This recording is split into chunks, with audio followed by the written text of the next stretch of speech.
runutan acaranya, susunan acaranya terlebih dahulu. Acara pertama adalah sambutan, salam pembuka.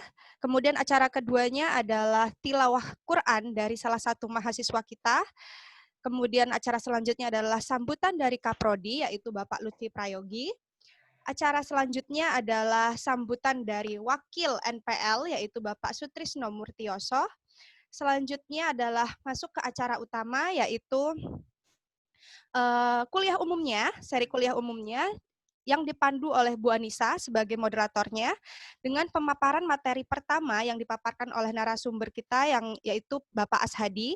Kemudian pemaparan materi kedua, narasumber 2, yaitu Bapak Dr. Andres Hendro Martono.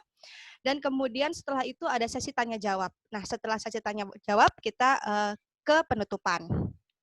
Jadi itu adalah susunan acara pada hari ini.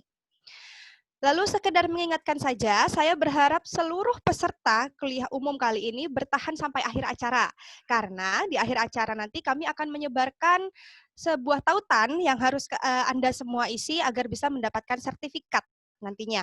Kemudian tidak kalah menariknya juga nanti kalian akan ada pengumuman door prize untuk 3 pemenang dipilih dari 3 penanya terpilih gitu ya, akan mendapatkan saldo OVO sebesar Rp50.000 per masing-masing pemenang. Jadi jangan kemana-mana ya, tunggu sampai akhir.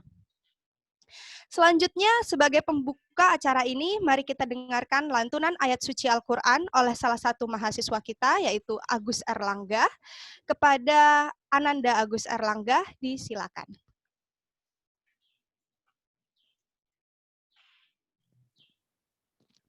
Assalamualaikum warahmatullahi wabarakatuh.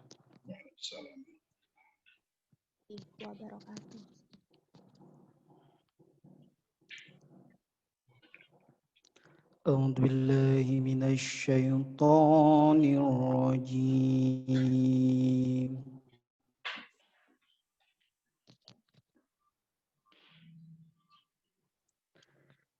بسم الله الرحمن الرحيم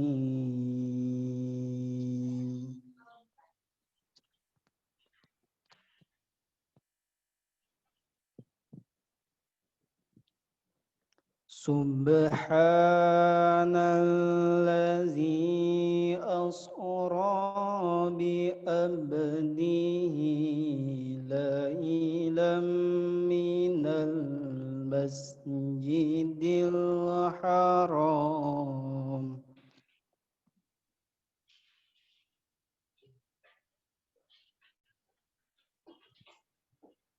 ليلا من المسجد الحرام إلى المسجد الأقصى الذي باركنا حوله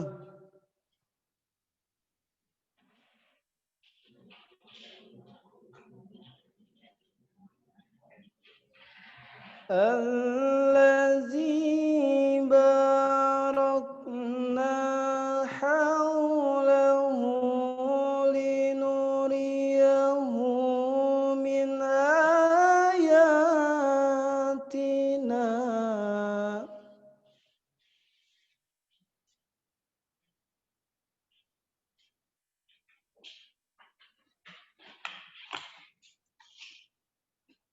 إنه هو السميع البصير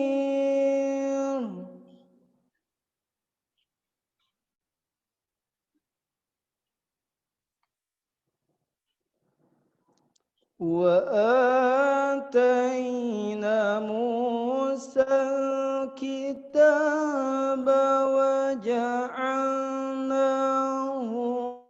هدى لبني إسرائيل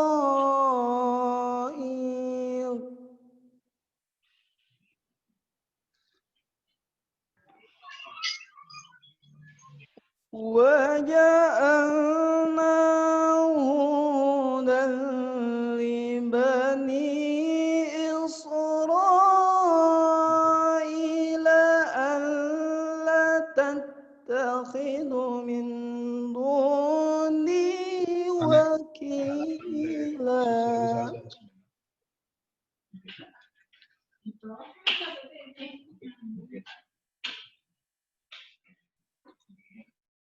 ذرية من حملنا معه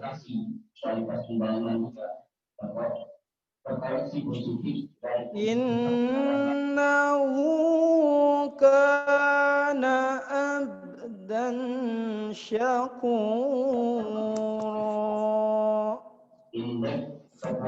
صدق الله العظيم.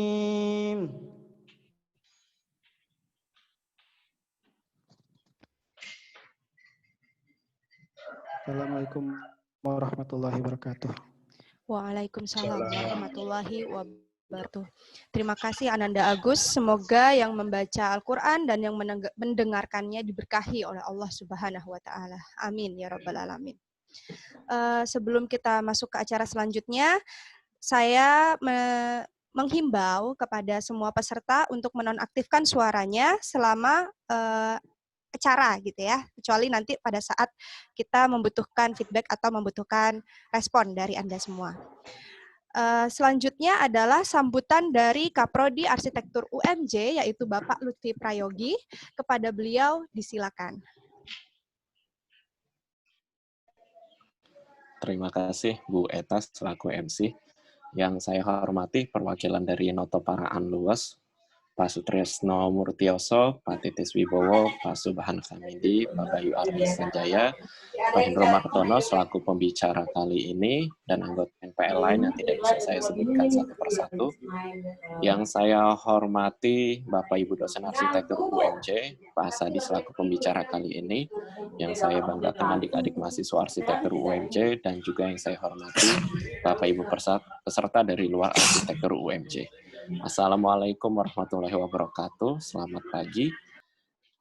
Innalhamdalillah nahmaduhu wa nasta'inuhu wa nastaghfiruhu wa na'udzubillahi min syururi anfusina wa min sayyiati a'malina may yahdihillahu fala mudhillalah wa may yudlil fala hadiyalah wa asyhadu an la ilaha illallah wahdahu la syarikalah wa asyhadu anna Muhammadan abduhu wa rasuluh.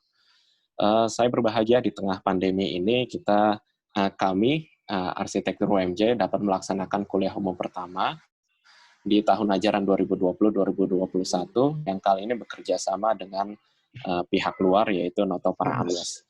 Ini adalah kuliah umum pertama dalam serial kuliah umum peradaban tradisi arsitektur yang rencananya akan dilaksanakan sebanyak 4 kali dalam beberapa bulan ke depan. Kuliah umum dengan tema ini melengkapi kuliah umum yang telah kami laksanakan sebelumnya yang dilaksanakan dalam berbagai tema. Beberapa tema kuliah umum terakhir yang kami laksanakan antara lain adalah solar geometri, kemudian ada perancangan kota di dunia profesional, dan penggunaan big data. Semoga dengan beragamnya tema kuliah umum yang kami selenggarakan bisa memberi pengayaan yang cukup kepada mahasiswa arsitektur UMJ dan juga bisa memberi wawasan kepada peserta kuliah umum dari luar arsitektur UMJ.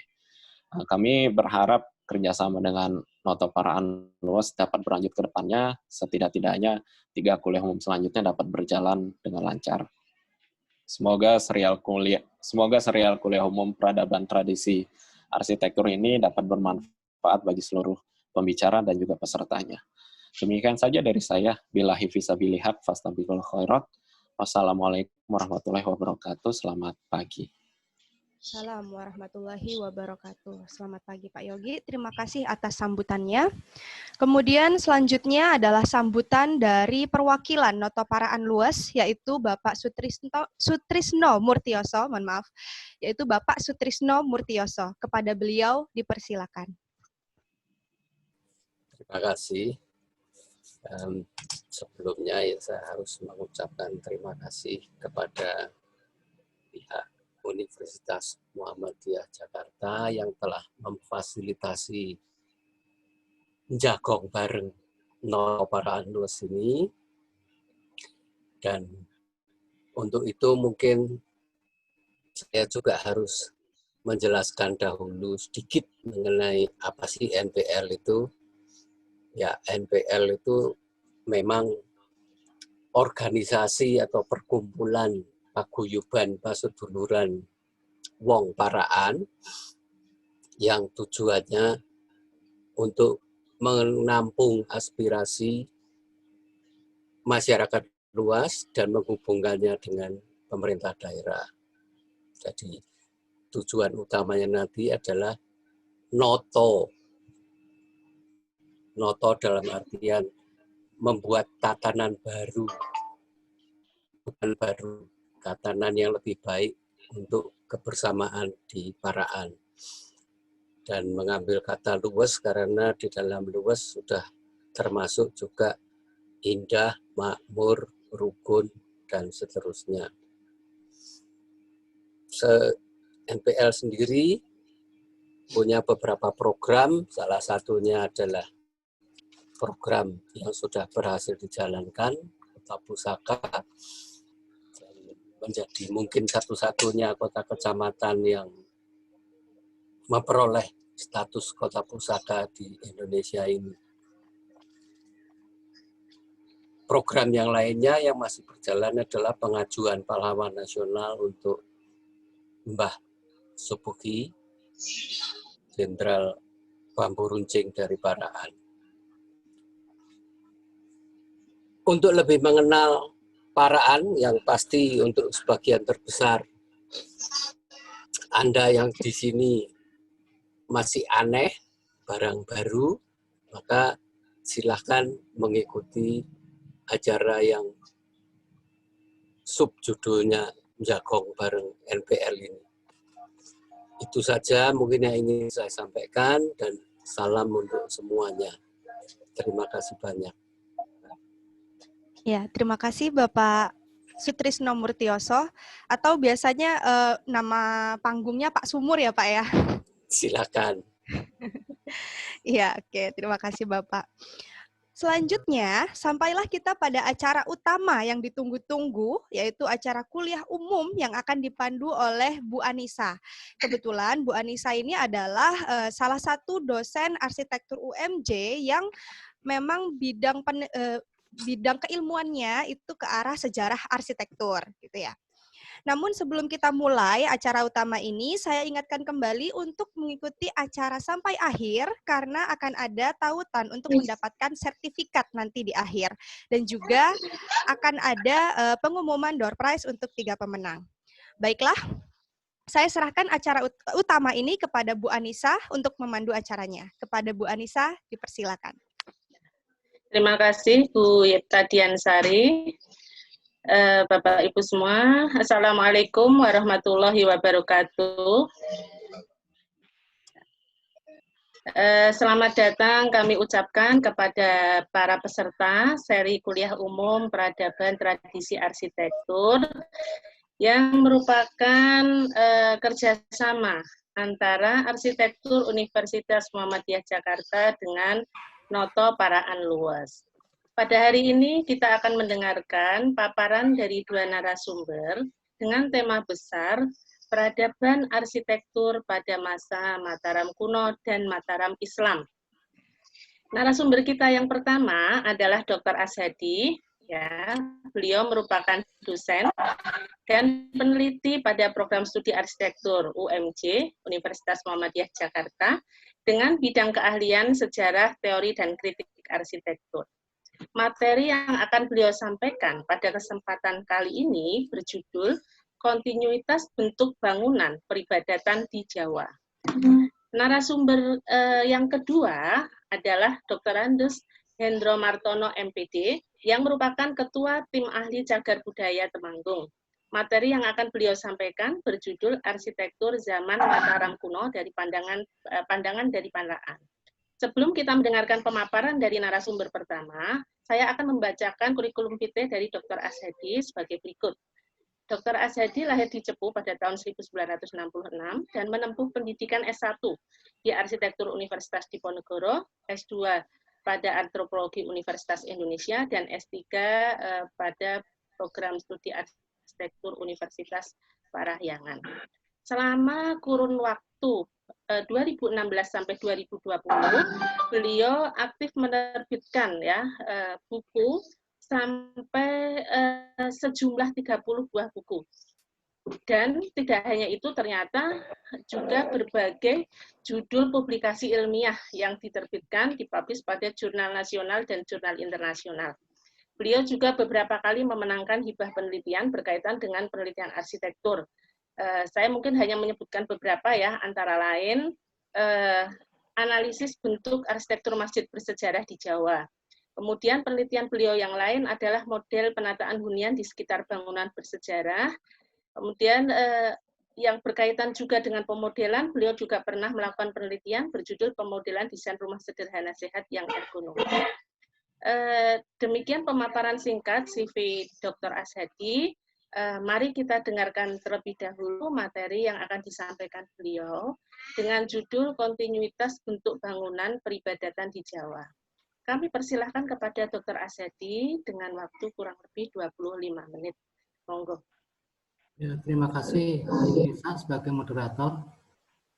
Ya, sudah kelihatan ya Bu Nisa ya? Halo? Slide-nya belum, Pak. Slide-nya belum. Slide-nya belum kelihatan. Oh, sebentar. Ya. Berarti belum di-share ya? Belum, Bapak belum nge-share. Oh iya, sebentar. Sekarang udah? Sudah. Sudah, Pak. Sudah ya? Ya, sudah, Pak. Ya, Assalamualaikum warahmatullahi wabarakatuh. Dalam kesempatan ini saya akan memaparkan ya, judul presentasi saya adalah Kontinuitas Bentuk Arsitektur Bangunan Peribadatan di Jawa.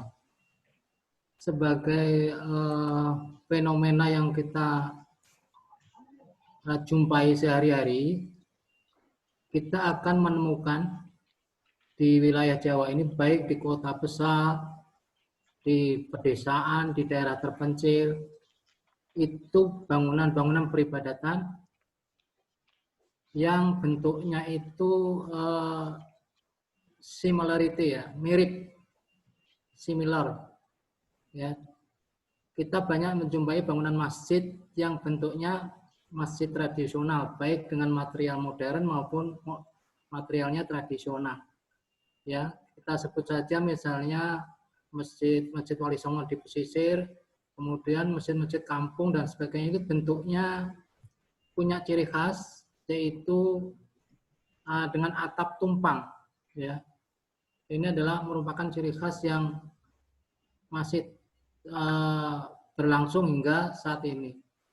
Di samping itu kita juga menemukan beberapa bangunan candi, baik itu di kota-kota, ya, terutama di Jawa Tengah, Jawa Barat, dan Jawa Timur. Di kota-kota ataupun di daerah pinggiran juga kita temukan bangunan candi-candi yang bentuknya berundak ya, seperti bentuk tumpang, jadi berundak dia. Kemudian di sebagian kecil wilayah, terutama di pedalaman, itu kita juga menemukan bangunan-bangunan kuno hasil kebudayaan megalitik manusia Jawa, yaitu berupa punden berundak yang bentuknya berundak-undak. Sehingga secara sekilas, secara bentuk dasarnya hampir mirip ya. Nah, kemudian dari sinilah kemudian saya angkat masalahnya, yaitu bagaimana kontinuitas bentuk arsitektur bangunan peribadatan, yaitu punden berundak, candi, dan masjid. Oke, kita lihat dulu bahwa semua hasil kebudayaan Jawa yang saya sebutkan tadi, baik itu masjid, candi, dan punden berundak, itu adalah merupakan hasil kebudayaan orang-orang Jawa yang didukung oleh manusia Jawa. Ya, manusia Jawa. Kemudian kita akan menelusuri siapakah sebenarnya orang-orang Jawa. Ya, kita akan menelusurin ke sana. Sehingga kita akan nanti mengetahui bagaimana terjadinya kontinuitas itu. Dan manusia Jawa adalah manusia yang masih menguri-nguri kebudayaan Jawa, baik itu yang dia tinggal di daerah Jawa, terutama Jawa Tengah, yang pusatnya di Jogja dan Solo, maupun di luar Jawa Tengah, bahkan di luar Jawa. yang masih menguri-nguri kebudayaan Jawa. Itulah manusia Jawa. Kemudian dari mana mereka? Jadi manusia Jawa ini usianya sangat lama sekali, ya. Dari sejak zaman purbakala itu di Jawa sudah dihuni oleh manusia, ya, yang kita sebut Homo erectus, ya, yang ditemukan di Mojokerto sehingga dikenal dengan Homo erectus mojokertensis, ya. Kemudian manusia dari mana asal usulnya? Ternyata kalau kita lihat sejarah itu dari daratan Asia di atas, ya, yang dulu itu masih menyatu dengan Pulau Jawa, Sumatera, Bali sampai Kalimantan itu menjadi satu daratan. Satu daratan sehingga penyebaran manusia itu dari atas, dari Asia, dari Cina itu bisa sampai ke Jawa. Hasil daripada kebudayaan manusia Jawa, ya, yang pertama kali, artinya yang zaman kebudayaan megalitik itu banyak sekali, ya. Salah satunya adalah punden berundak yang biasanya juga di bagian atasnya itu ada menhirnya atau batu tiang batu, ya. Nah, ini ada saya tampilkan sebuah bangunan berundak di daerah Kuningan, Jawa Barat. Nah, kemudian manusia Jawa ini pada waktu beberapa selang itu menerima kedatangan tamu, ya. Kalau tadi manusia Jawa itu manusia Jawa dengan kebudayaan aslinya. Nah, kemudian menerima kedatangan tamu. Yang pertama tamunya adalah yaitu orang-orang yang membawa agama Hindu-Buddha. Ya, banyak teori yang menyatakan bahwa asal mereka adalah dari India Selatan, yang dibawa oleh, ada yang mengatakan golongan Brahmana, ada yang mengatakan golongan Waisa, ada yang mengatakan golongan Ksatria, tapi intinya bahwa mereka adalah dari India. Kemudian juga kedatangan, kalau tadi orang-orang yang bawa agama Hindu itu sekitar abad 5 Masehi. Kemudian beberapa abad kemudian itu juga kedatangan orang-orang yang membawa agama Islam, yaitu sekitar abad 12, ya, di Jawa, yaitu dengan ditemukannya makam Fatimah binti Maimun sekitar 1000 sekian, ya. Jadi abad 11 malah itu sudah dianggap ada komunitas Islam di Jawa. Nah, kemudian juga ada kedatangan ini orang Islam, ya, yang datang kira-kira di Jawa itu abad ke-12 atau abad ke-11, tetapi ada yang mengatakan bahwa datangnya Islam di Indonesia itu bahkan ada yang mengatakan abad ke-7, ada yang mengatakan abad ke-13, ya. Ini banyak sekali versi, tapi pada intinya bahwa pada sekitar abad belasan itu agama Islam dengan ditemukannya makam Fatimah binti Maimun di Gresik itu menunjukkan bahwa di sana, di Gresik itu sudah ada orang-orang Islam pada abad 11. Kemudian juga datang bangsa Belanda, ya, kolonial, itu sekitar awal abad 16, yaitu mendarat di Banten, seorang Cornelis de Houtman, ya, 1596. Ya, jadi sudah mulai datang orang-orang kolonial, yaitu Belanda. Kemudian apa saja yang dibawa ke Jawa, yaitu yang pertama orang-orang pembawa agama Hindu itu mengajarkan agama Hindu dan Buddha, sementara bangunannya, ya, berupa candi. Bangunan peribadatannya berupa candi, Sementara yang pembawa agama Islam itu menyiarkan ajaran Islam dan bangunan peribadatannya namanya masjid. Kalau yang para zending agama Kristen mengajarkan agama Kristen dengan bangunan peribadatnya gereja. Dalam hal ini yang menjadi fokus dalam kajian ini adalah 3 bangunan peribadatan, yaitu masjid, candi, dan bangunan megalitik punden berunda. Ya, kita lihat punden berunda adalah merupakan bangunan asli dari manusia Nusantara, terutama manusia Jawa. Ya, banyak sekali ditemukan ya di daerah Jabar, itu banyak sekali di Cibeduk, di Kuningan, bahkan di Gunung Padang juga ada. Nah, sementara candi itu dibawa dari bentuk candi aslinya itu dari India. Kita lihat ini ada contoh bentuk candi dari India Selatan, ya, dari India Selatan yang bentuknya seperti apa ya, agak cembung, ya, dengan di bagian atasnya ada stupinya. Nah, kemudian kita lihat di sebelah kanan itu candi di Jawa. Yang terkenal itu adalah Candi Borobudur, yang bentuknya itu agak luas dan berundak, sehingga berbeda dengan yang ada di India. Ya, karena Borobudur ini adalah bangunan candi yang termasuk bangunan tua, dibangun pada kira-kira abad 8 Masehi. Kemudian juga ada Candi Sukuk di daerah Karanganyar, ya, itu bentuknya juga seperti punden, ya, agak seperti piramid, ya. Jadi dilihat dari bentuknya mungkin agak sedikit berbeda dengan candi yang asli yang dari India. Ya, ini juga candi yang lain, Pelawasan, ada Candi Jago juga, itu bentuknya berundak.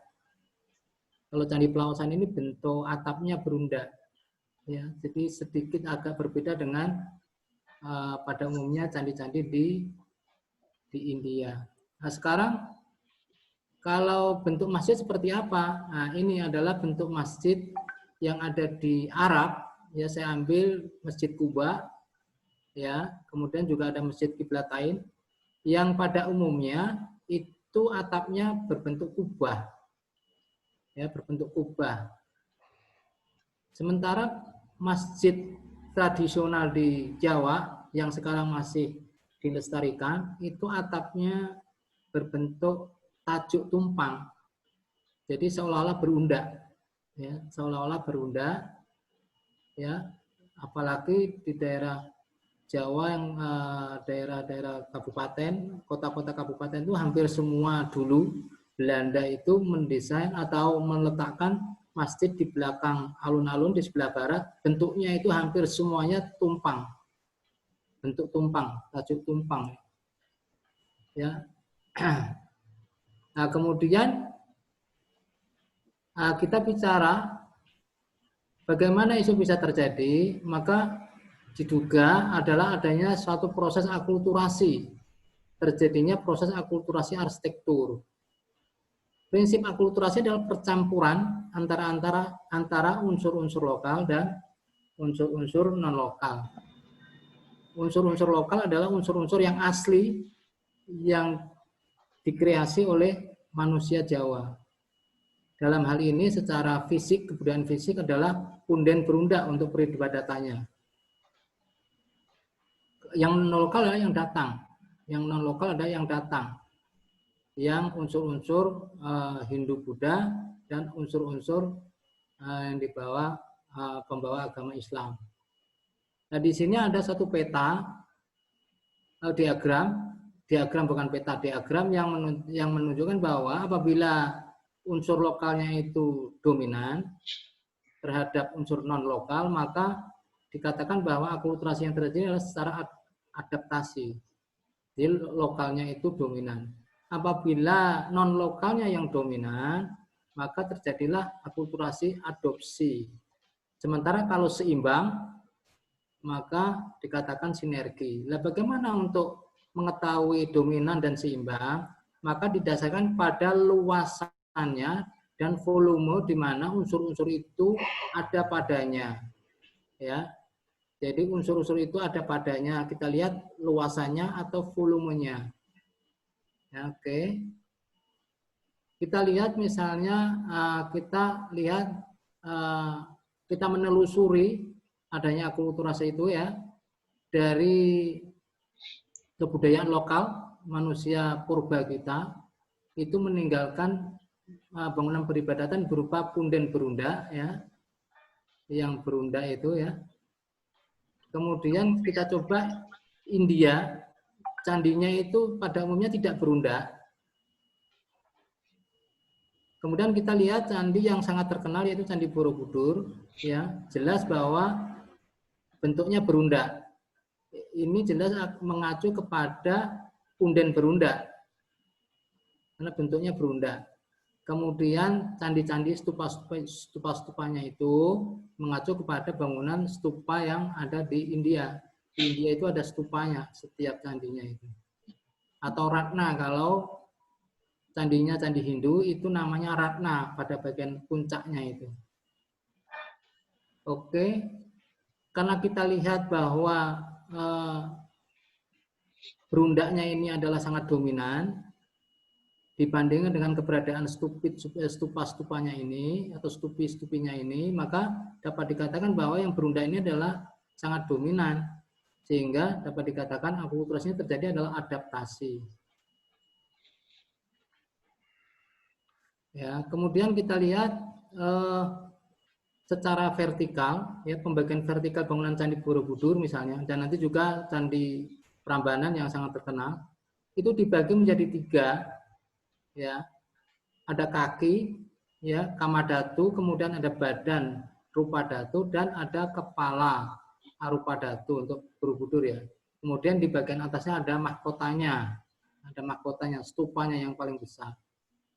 Coba kita lihat kalau berdasarkan denahnya, bentuknya adalah mandala, memusat ya dengan satu titik di tengah dan berorientasi ke 4 arah mata angin. Dan ini sudah biasa pada bangunan-bangunan candi di Jawa Tengah. Yang nanti ada sedikit perbedaan di candi-candi di Jawa Timur. Nah ini juga Candi Prambanan kita lihat ada kaki, badan, dan kepala ya. Burloka kaki, Bufarloka badan, dan Swarloka kepala.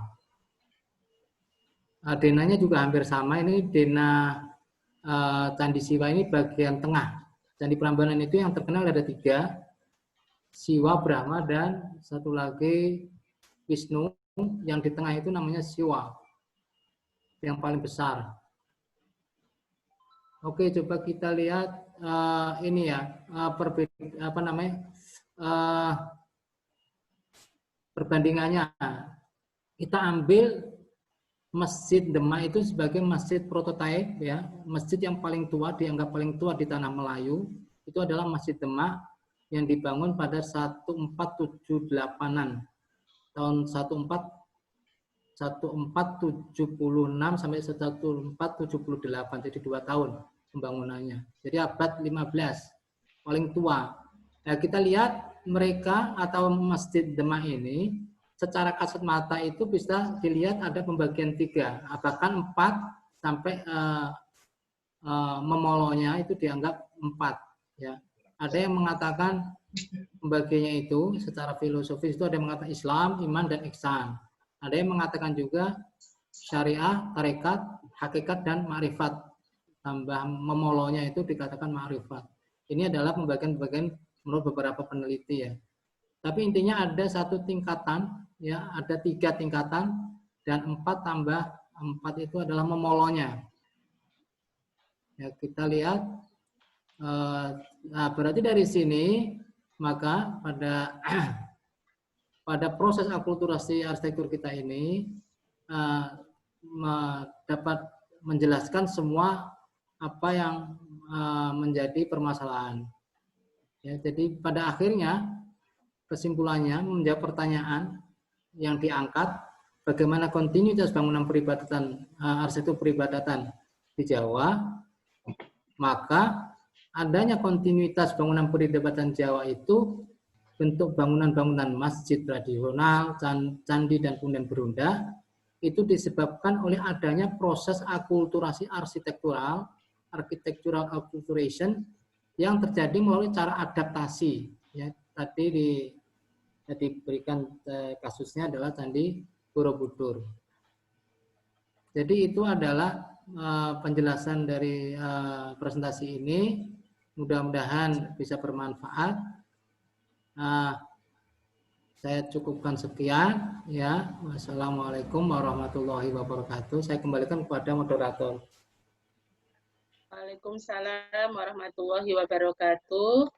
Terima kasih Bapak Ashadi yang sudah menyampaikan pemaparannya ya, dan sudah kita dengarkan bersama. Untuk narasumber kedua adalah Bapak Hendro ya. Sebelum Bapak Hendro memulai memaparkan materinya, kami ingatkan kembali bahwa untuk peserta yang ingin bertanya, dipersilahkan menuliskan pertanyaannya di chat room. Mohon diberi keterangan ya, ada nama, kemudian institusinya, dan pertanyaannya. Nah, pertanyaan itu akan kami bacakan nanti setelah penyampaian materi dari narasumber yang kedua. Jadi bagi Bapak Ibu yang ingin bertanya, dipersilahkan ya, menuliskan pertanyaannya, sudah diperbolehkan mulai dari sekarang. Nah, sebelum kita mulai dengan pemaparan narasumber kedua, kami ucapkan selamat datang juga mungkin bagi yang tadi belum kami sebutkan satu persatu ya. Ternyata di sini banyak sekali ya. Kami bersyukur, alhamdulillah, terima kasih atas kehadirannya. Ya, ada Bapak Ibu dosen juga, kemudian Bapak Ibu dari SMA ya, guru SMA juga ada. Kemudian ada juga tadi kami ucapkan terima kasih juga ya kepada anggota paguyuban dari Noto Paraan Luwes ya, yang di sini juga ada beberapa namanya gitu kan, termasuk juga kepada yang kami tidak sebutkan namanya mungkin satu persatu tetapi sudah hadir ya, juga kepada Bapak Camat Parakan ya, yang kabarnya ini saya dapat infonya memfasilitasi ya kegiatan ini dengan apa ya, istilahnya nonton bareng gitu ya. Jadi menyaksikan secara langsung, secara bersama-sama di Aula Kecamatan Parakan. Jadi semoga dengan banyaknya orang yang mendengarkan pemaparan dari Bapak Ashadi dan Bapak Hendro, semakin banyak juga ilmu gitu ya yang bisa diteruskan gitu ya. Nah, baik, kita akan mulai dengan pemaparan narasumber yang kedua, yaitu Bapak Hendro. Namun sebelumnya saya akan membacakan terlebih dahulu kurikulum vitae dari Dr. Andes Hendro Martono ya. Nama lengkap Bapak Hendro ini ya. Beliau menempuh pendidikan S1, Sarjana Pendidikan Sejarah, dan S2-nya adalah Master Pengkajian Bahasa. Beliau ini kalau saya baca kurikulum vitae-nya, luar biasa aktif di mana-mana begitu ya. Aktif sebagai guru sejarah ini sejak tahun 87 ya Pak. Sudah sangat ini ya, luar biasa lah, sudah sangat lama gitu ya. Dan mendapatkan penghargaan ya, pernah mendapatkan penghargaan sebagai guru teladan tingkat SLTA di Kabupaten Temanggung pada tahun 97. Nah, beliau saat ini ya, selain masih aktif sebagai guru, juga merupakan tim ahli cagar budaya Kabupaten Temanggung.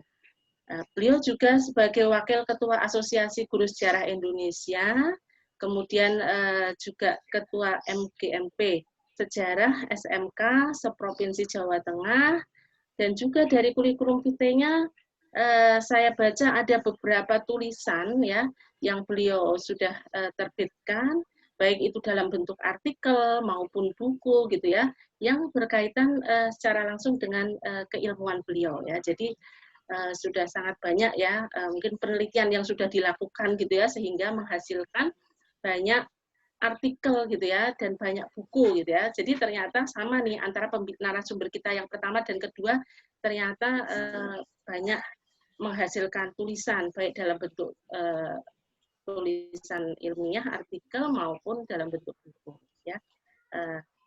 Baiklah, sekarang sudah saya bacakan kurikulum vitae dari Bapak Hendro Martono. Mari kita dengarkan materi yang akan disampaikan oleh beliau dengan judul Arsitektur Zaman Mataram Kuno, Pandangan dari Paraan. Nah, kami persilahkan kepada Bapak Hendro Martono dengan waktu 25 menit. Monggo Pak Hendro. Ya, terima kasih Bu Anissa. Assalamualaikum warahmatullahi wabarakatuh. Bapak Ibu peserta seminar pada hari ini, saya akan menyampaikan paparan mengenai arsitektur zaman Mataram kuno, pandangan dari Paraan. Ini dikandung maksud sesuai dengan pesan pertama yang kami terima, yaitu Paraan itu diantarkan oleh Pak Sumur tadi satu titik di bawah celah antara Gunung Sumbing dan Sindoro, yang itu menjadi tempat kuno dan banyak peninggalan yang bisa disaksikan sampai hari ini. Ada banyak yang menarik yang bisa disajikan dari pandangan Paraan ini. Kalau ke kiri kita melihatnya ke Gunung Sumbing, ya. Lalu di sebelah kanan itu Gunung Sindoro, dan di paling kanan itu adalah Gunung Prau, bukan Dieng. Diengnya ada di belakang, agak di belakang. Ilustrasi ini pernah saya coba dilihat dari Pantura daerah Kendal. Ternyata Gunung Sumbing, Sindoro, dan Gunung Prau itu bisa dilihat sekaligus. Itu dari Pantura, dari pinggir jalan arteri itu nanti di sekitar Waleri, ya. Saya pernah mencoba melihatnya dari sana. Nah, Paraan ada di situ. Dari titik pandang di situ, kira-kira nanti bisa dibayangkan apa saja yang pernah muncul di Temanggung selama kurun waktu 1000 tahun. Untuk selanjutnya, mengenai arsitekturnya sendiri, tentu saja saya sangat awam. Saya hanya akan membatasi pada 2 topik saja. Yang pertama, arsitektur kaitannya sebagai seni dan ilmu dalam merancang bangunan. Dan yang kedua, arsitektur dalam konteks lanskapnya, ya, penataan ruangnya. Sehingga ada 2 permasalahan di situ. Bagaimanakah arsitektur keagamaan khususnya, dalam hal ini seni bangun pada zaman Mataram kuno, dilihat dari Paraan, dan bagaimanakah arsitektur lanskap zaman Mataram kuno dilihat dari Paraan juga. Untuk yang pertama, mengenai arsitektur keagamaan, tadi sudah disampaikan banyak sekali oleh Bapak Ashadi.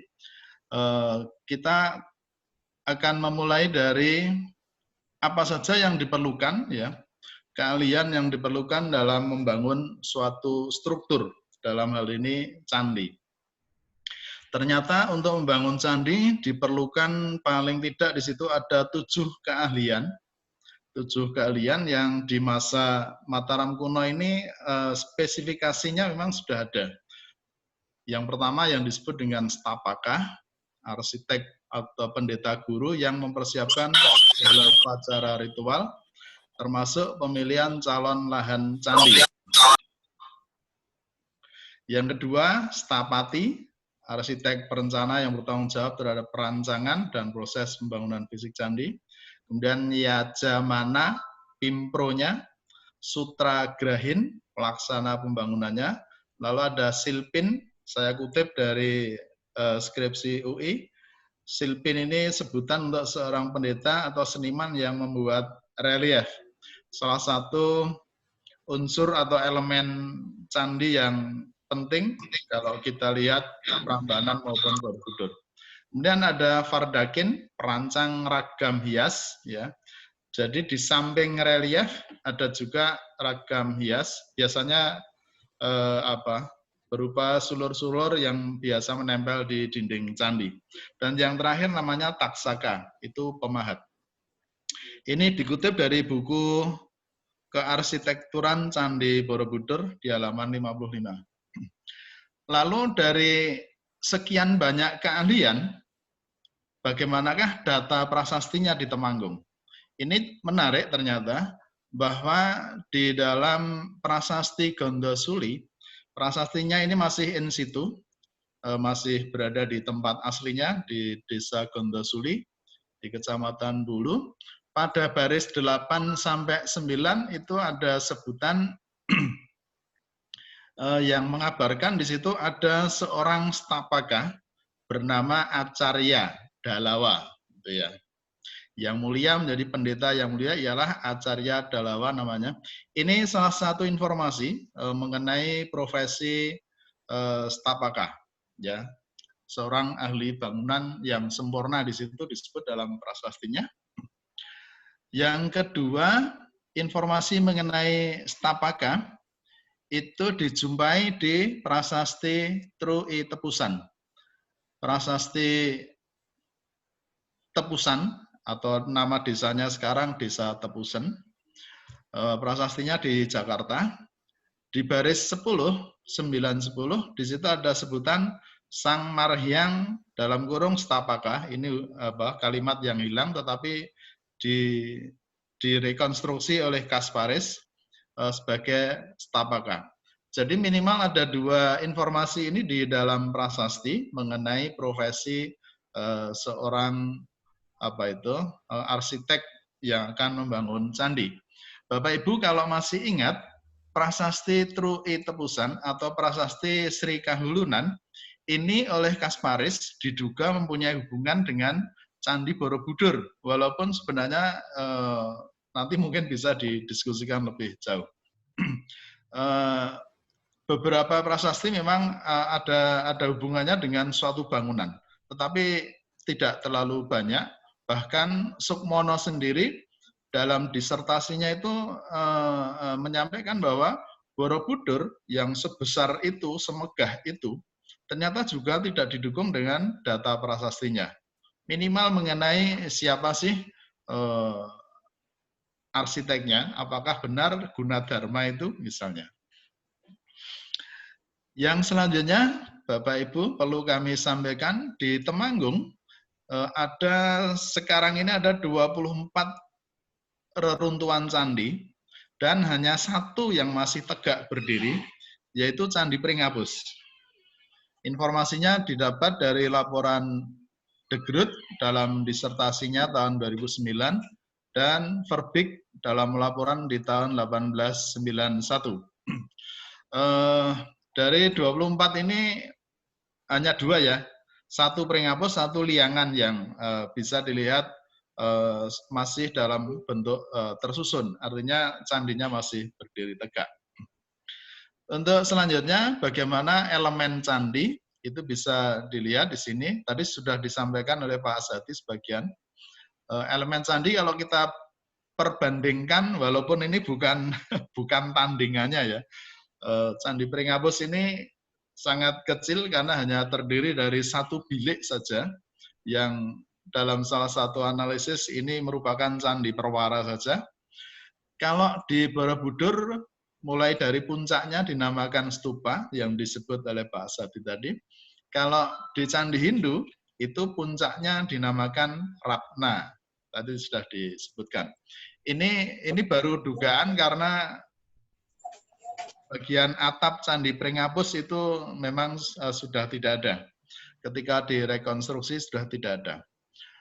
Ratna dari Candi Pringabus itu bisa dilihat contohnya seperti ini. Di sebelah kiri, itu contoh ratnanya. Walaupun di sini kemarin ketika saya lihat di lokasinya, di halaman Candi Pringabus itu, ratna ini kayaknya terlalu besar kalau dipasang di atapnya Candi Pringabus. Sehingga kemungkinan ratna ini mungkin tempatnya di atap Candi Perot. Walaupun Candi Perotnya sudah tidak ada, karena sebagian besar batu reruntuhannya diletakkan di halaman Candi Pringapus yang sekarang. Elemen yang kedua, arca. Bedanya Borobudur dan Pringapus, kalau di Candi Pringapus itu hanya ada satu arca, ada di dalam bilik, dan ini mengingatkan kita pada Candi Perwara di Prambanan. Di depan Candi Siwa itu Candi Wahana ya, karena kendaraannya Siwa itu Nandi. Kemungkinan Pringapus ini mungkin juga Candi Wahana tadi.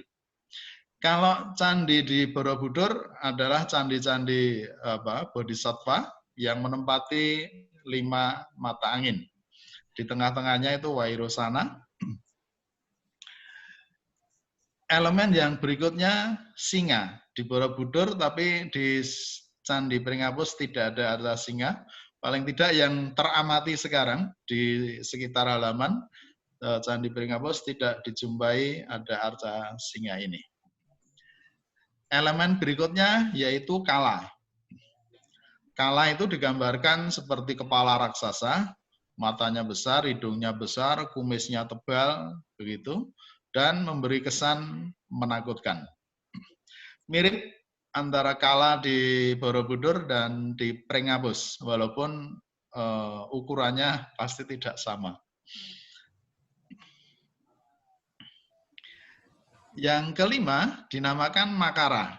Kalau gandeng menjadi kala Makara. Ya, ini bagian kaki dari kala itu dinamakan Makara.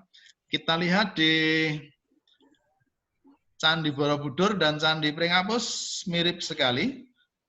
Merupakan perpaduan antara ini binatang-binatang mitologis ya. Ada naga, ada singa, ada belalai gajah di sini yang disatukan, dijadikan satu. Yang kadang-kadang nanti kalau di Borobudur itu sekaligus nanti akan menjadi jaladwaranya. Coba kita lihat pada elemen berikutnya. Elemen berikutnya namanya Durpel. Kalau di Candi Borobudur menghubungkan kepala kala dengan makara di bagian kaki. Itu namanya Durpel. Kemungkinan di Candi Pringapus karena pintunya hanya satu, pintu bilik itu, maka yang dinamakan Durpel yang menghubungkan kepala kala itu dengan makaranya di bagian kaki. Elemen berikutnya yang dinamakan Jaladwara. Kalau di Borobudur, di 4 sudutnya banyak kita jumpai Jaladwara, yaitu saluran pembuangan air. Dibuat dalam bentuk perpaduan seperti makara tadi, perpaduan antara singa, naga, tempat membuang air. Kalau di Candi Pringapus tidak ada, tetapi di halaman Candi Pringapus kita jumpai ada Jaladwara juga, sehingga memang ini kemungkinannya dulu dari Candi Perot, ya, Candi Perot. Yang berikutnya yang dinamakan dengan antefik. Antefik itu adalah hiasan candi, bentuknya segitiga, berukir seperti itu. Kalau di Candi Borobudur banyak sekali dijumpai. Begitu pula di Candi Pringapus. Letaknya di atas kala, di atas pintu, berkeliling di 4 sudutnya, ya, antefik itu. Untuk gunanya apa? Ini gunanya untuk memberi kesan anggun, kesan tinggi, begitu. Yang relatif bentuknya sama saja di Candi Borobudur maupun di Candi Pringapus. Elemen yang berikutnya yang dinamakan dengan ojif. Ojif itu adalah bentuk setengah genta, ya, setengah genta, genta atau apa itu, keleneng, ya. Kalau di Borobudur jelas kelihatan di sebelah kiri ukurannya besar, bentuk ojif ini. Sedangkan di Candi Pringapus bentuknya kecil saja, penghubung antara kaki candi dengan badan candi. Pada panah di situ kelihatan. Memang sekali lagi Pringapus memang bukan tandingannya dengan Candi Borobudur, tetapi elemennya kurang lebih sama lengkap ya. Yang terakhir yang dinamakan keben. Keben itu diinspirasi dari nama buah. Buahnya seperti di dalam gambar di tengah itu namanya keben. Letaknya ada di kemuncak candi atau kadang-kadang di dalam struktur pagar bangunan candi. Pagar yang mengelilingi kompleks candi itu biasanya ada beberapa keben ditaruh di atas pagar itu ya sebagai kemuncaknya.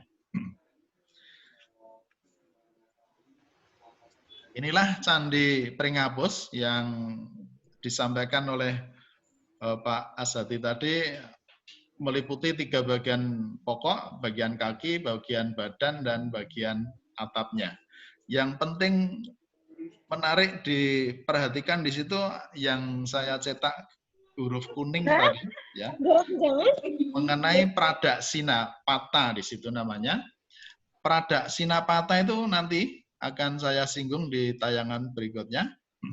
Ini adalah sebenarnya sebuah ruang tempat kalau kita berkunjung ke Borobudur, sebuah ruangan yang tempat berjalan kita mengelilingi candi secara pradaksina, ya, sejalan searah dengan jarum jam itu.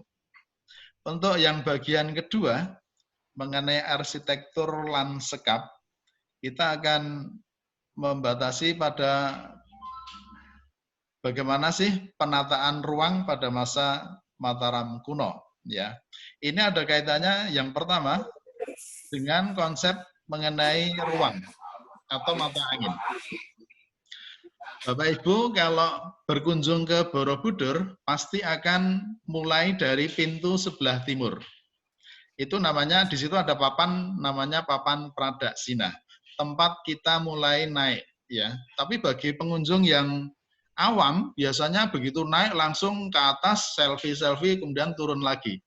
Padahal sebenarnya kan begitu naik tangga pertama, kemudian kita belok ke kiri, terus berkeliling lewat koridor itu sambil melihat relief di kiri kanan, ya, sampai tingkatan yang ke-10. Ini yang penting di situ konsep mengenai Pradaksina ini, ya. Yang kedua, Pradaksina tadi di dalam prasasti dalam Candi Pringabus itu dijumpai di bagian antara kaki dan badan candi.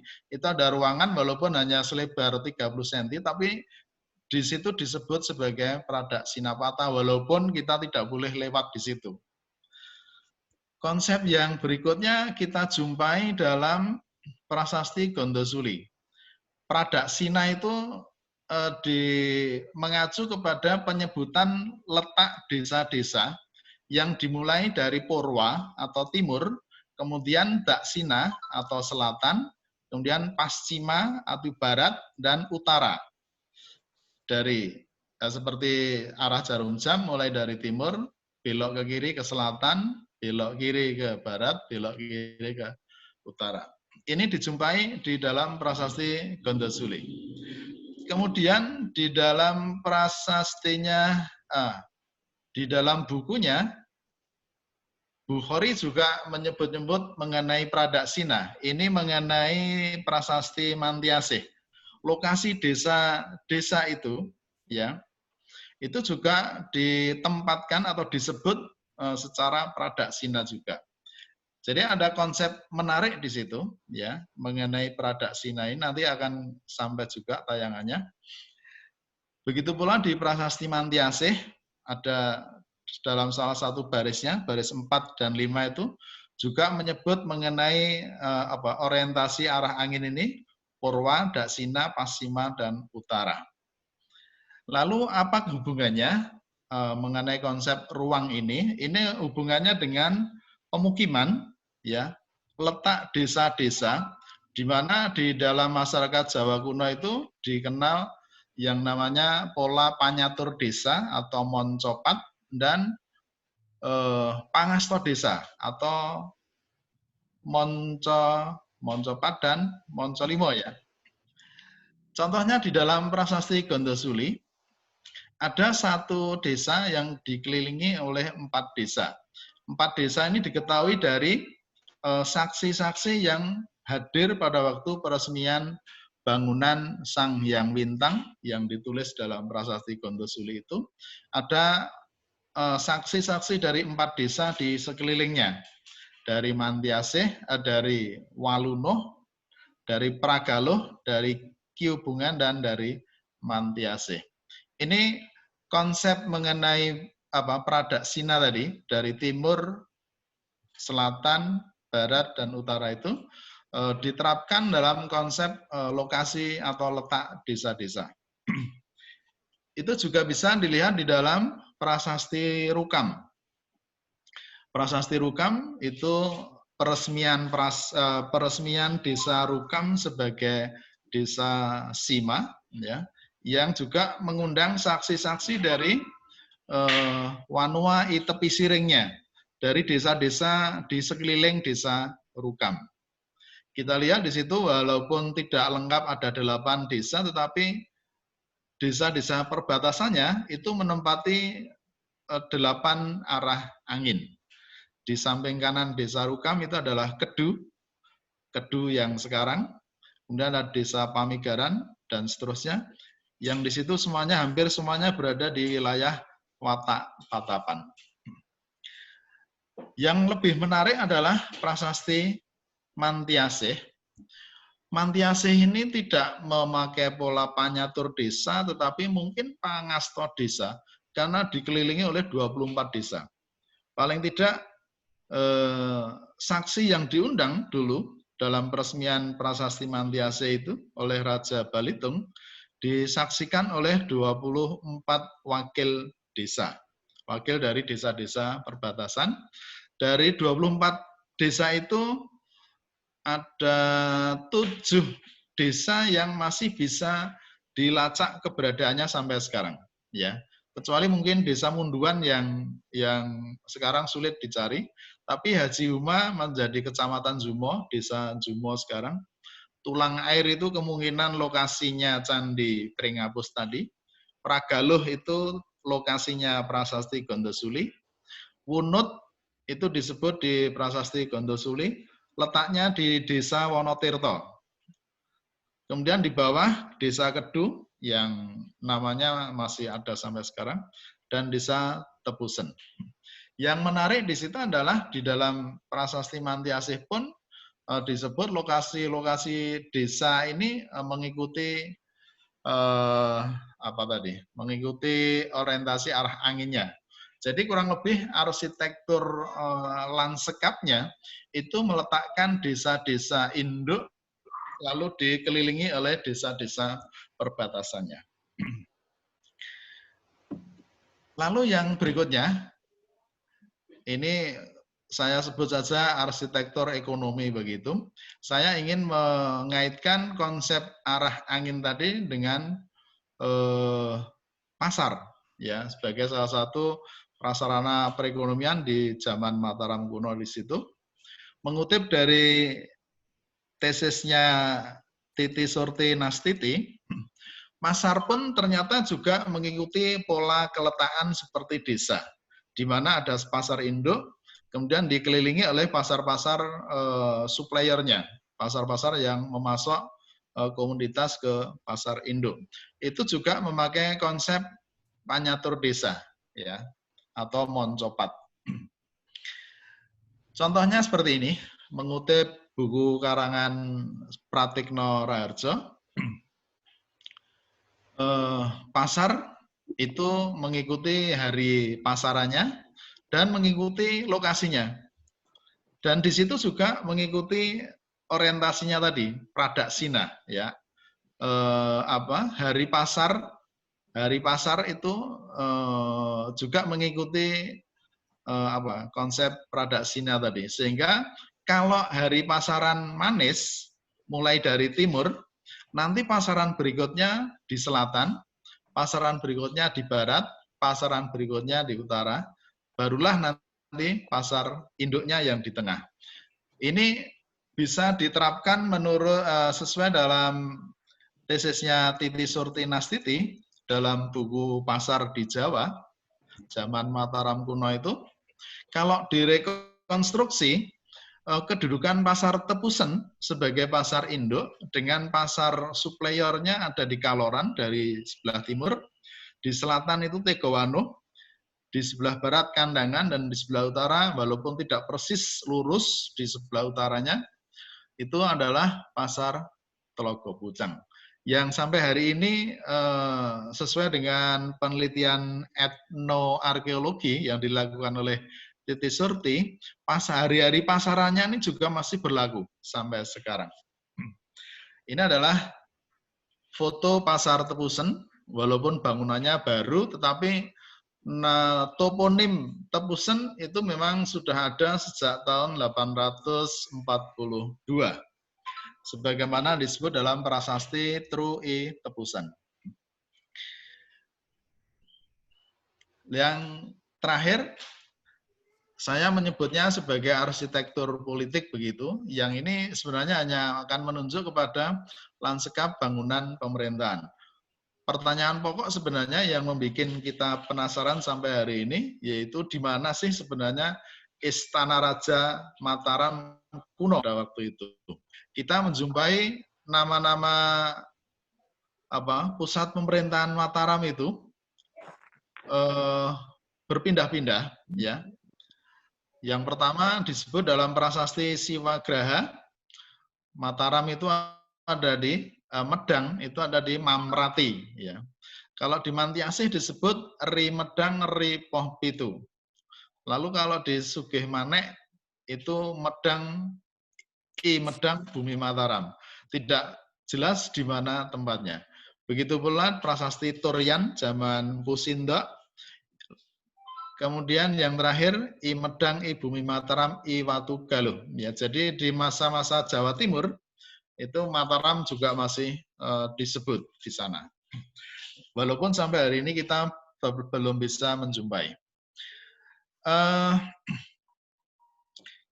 Kalau kita memperhatikan konsep kewilayahan, di mana Mataram itu terbagi di dalam wilayah-wilayah watak, ya. Kalau kita melihat nama gelar Raja-Raja Mataram itu, maka Sanjaya itu seorang rake di Mataram. Mataramnya itu kira-kira sekarang Yogyakarta. Rake Panangkaran itu pernah menduduki watak di Panangkaran, walaupun kita tidak tahu namanya sekarang. Sedangkan Rake Panaraban, kalau dalam kepercayaan tradisional, Panaraban itu ya Paraan menurut orang Temanggung. Walaupun sebenarnya Panaraban itu menurut prasasti Mantiasih malah sebenarnya Panaraban itu adalah Panunggalan. Kalau Panunggalan maka namanya ada di Wonosobo. Ini desanya masih bisa dilacak sampai tahun 1924. Sekarang desanya sudah nggak ada, tapi sampai 1924 desa Panunggalan itu masih kedapatan di daerah Wonosobo. Kemudian Rake Tembara, Rake Warak, itu oleh orang Temanggung dianggap berkedudukan di Tembara sekarang, di Temanggung. Rake Garung, nama Garung ada di Wonosobo sampai hari ini. Rake Pikatan kemungkinan dulu pernah berdomisili di Pikatan Temanggung, walaupun Pikatan itu ada di 3 tempat, 2 di Jawa Timur dan 1 di Temanggung. Tapi kemungkinan besar Pikatan Temanggung. Kemudian nama Wungkal Humalang. Wungkal Humalang itu sama dengan Watu Humalang. Kalau Watu Humalang maka kurang lebih itu berarti Watu Malang yang ada di Wonosobo. Dan yang terakhir Rake Watu Kura itu nama lokasi di Purworejo yang sudah bisa diidentifikasi lokasinya. Berdasarkan asumsi bahwa seorang rake itu menempati wilayah watak yang disebutkan di situ, kemungkinan dulu memang kantor para raja itu berpindah-pindah. Sebagaimana yang terakhir kemungkinan besar Balitung itu kantornya ada di Watukura, karena itu daerah watak atau daerah lungguhnya sana. Dalam satu seminar, arkeolog dari UGM memperkirakan Ri Medang Ri Poh Pitu itu adalah Medari yang ada di Sleman sekarang. Yang ini mungkin dekat dengan posisi Prasasti Canggal, walaupun kita tidak tahu persis lokasinya. Jadi ada pertanyaan di situ, mungkinkah Sri Maharaja itu berkantornya di Watukura? Ya. Yang menarik untuk disebutkan di sini yaitu bahwa kalau kita ingin mengetahui di mana keraton Mataram kuno, ada keterangan dari berita Cina yang menyebut bahwa tembok kotanya terbuat dari papan-papan kayu, sehingga bangunannya memang kemungkinan besar juga dari kayu. Tidak mungkin keraton itu dibangun dari batu.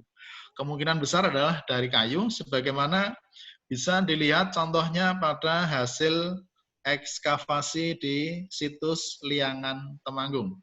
Di situ disumpahi banyak sekali kayu yang terbakar, bambu yang terbakar, dan ijuk yang terbakar. Jadi sayang sekali, mungkin impian kita untuk bisa menemukan kembali lokasi keraton Mataram kuno mungkin banyak sekali hambatannya karena bahan yang memang terbuat dari bahan yang mudah lapuk. Demikian Bapak Ibu peserta seminar materi yang saya sampaikan. Saya kembalikan kepada moderator. Assalamualaikum warahmatullahi wabarakatuh. Waalaikumsalam warahmatullahi wabarakatuh. Terima kasih Bapak Hendro Martono atas pemaparannya ya. Jadi sudah kita dengarkan pemaparan dari dua narasumber kita, yaitu Bapak Ashadi dan Bapak Hendro Martono ya. Sangat menarik ya pemaparannya berkaitan dengan Mataram ya. Mataram yang masih ditelusuri ya Pak ya sampai saat ini ya. Mataram kuno dan Mataram Islam juga gitu ya. Jadi dari narasumber tersebut sudah dijelaskan, dipaparkan, dan sekarang kita akan buka sesi tanya jawab ya. Saya akan membacakan dari chat room-nya bagi Bapak Ibu ataupun semua peserta yang ingin bertanya, diperbolehkan menuliskan di chat room ya. Silahkan, nanti akan ada tim dari kami yang merekap dan saya akan bacakan ya untuk disampaikan kepada Bapak Ashadi dan Bapak Hendro Martono. Ya.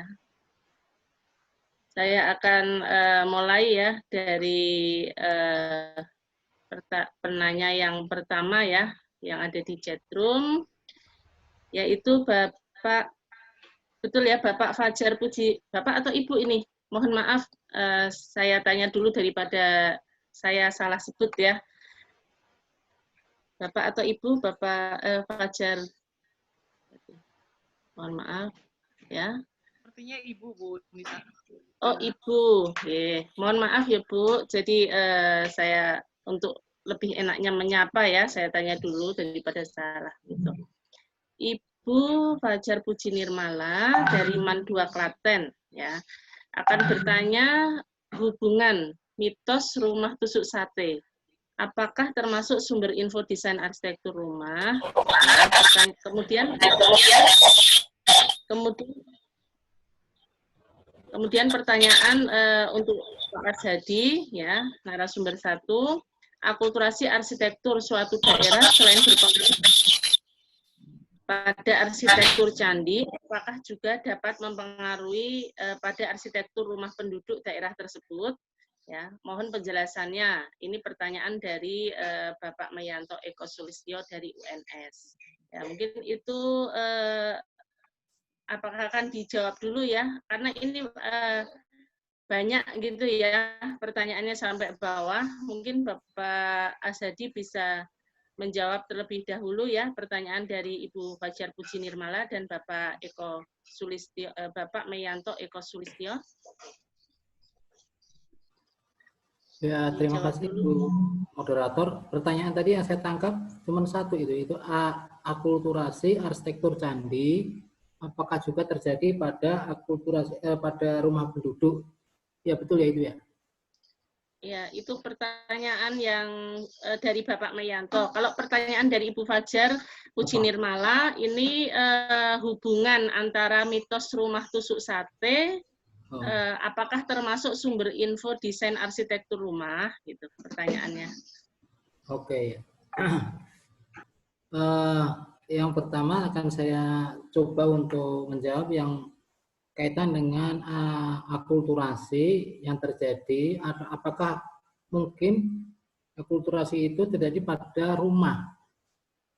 Kalau kita melihat rumah zaman dulu, zaman penduduk manusia Jawa yang asli itu agak sulit, ya. Kecuali sudah setelah zaman peradaban Hindu-Buddha, yang rumah-rumah itu terdapat banyak di relief-relief candi. Ya, jadi memang agak sulit menelusuri apakah terjadi akulturasi antara rumah penduduk asli yang pada zaman itu sulit untuk diketahui. Penduduk Jawa yang asli itu sebelum datangnya agama Hindu itu agak sulit untuk diketahui bentuk rumahnya. Jadi setelah diketahui adalah setelah periode agama Hindu datang dengan adanya relief-relief bentuk rumah di candi ya, relief-relief candi ya. Yang pada umumnya itu yang sekarang itu ada di kompleks keraton itu pada umumnya yang ada bentuk-bentuk rumahnya. Jadi kalau menurut saya agak sulit mengetahui adanya akulturasi dalam bentuk rumah karena tidak diketahui rumah bentuk aslinya. Kemudian kalau untuk berkaitan dengan rumah tusuk sate ya, yaitu hanya sebagai mitos saja ya, mitos bagi yang mempercayainya, sebenarnya tidak ada. Untuk konsep-konsep desain rumah itu pertimbangannya adalah letak posisi site-nya, letak lokasi di mana lahannya itu berada. Ya kalau di pertigaan ya akan dipertimbangkan sebagai pertigaan, tetapi bukan berkaitan dengan bahwa itu ada mitos kurang bagus karena itu sate ya. Jadi dalam desain kita tidak mengajarkan bagi mahasiswa untuk mempertimbangkan bahwa tusuk sate itu adalah bahaya, jadi kurang bagus. Ya. Saya kira itu jawaban saya, Bu Nisa, sebagai moderator. Mudah-mudahan bisa puas.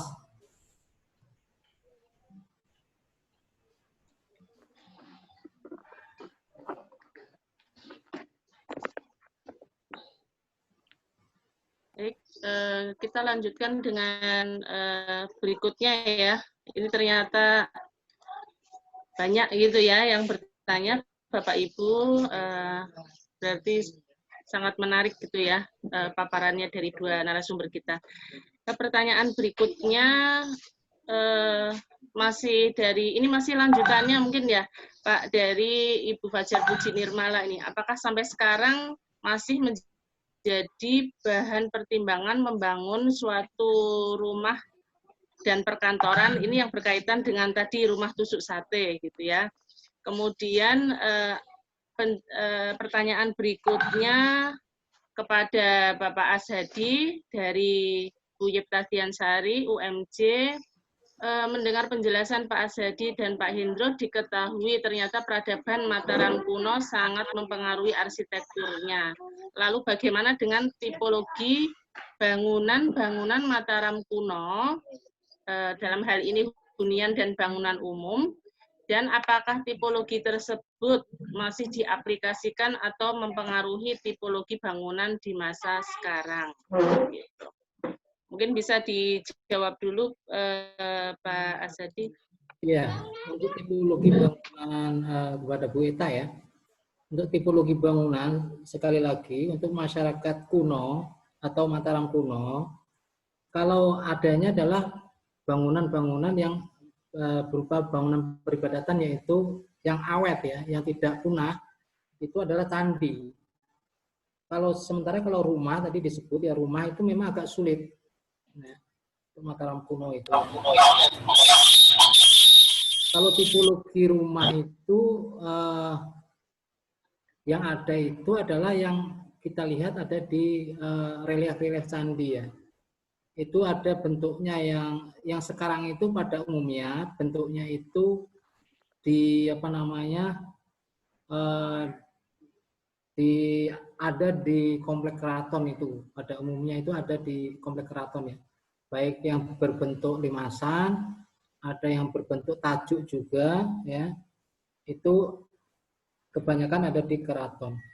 Jadi tipologi rumahnya ya tipologi ada bentuk yang limasan, ada joglo.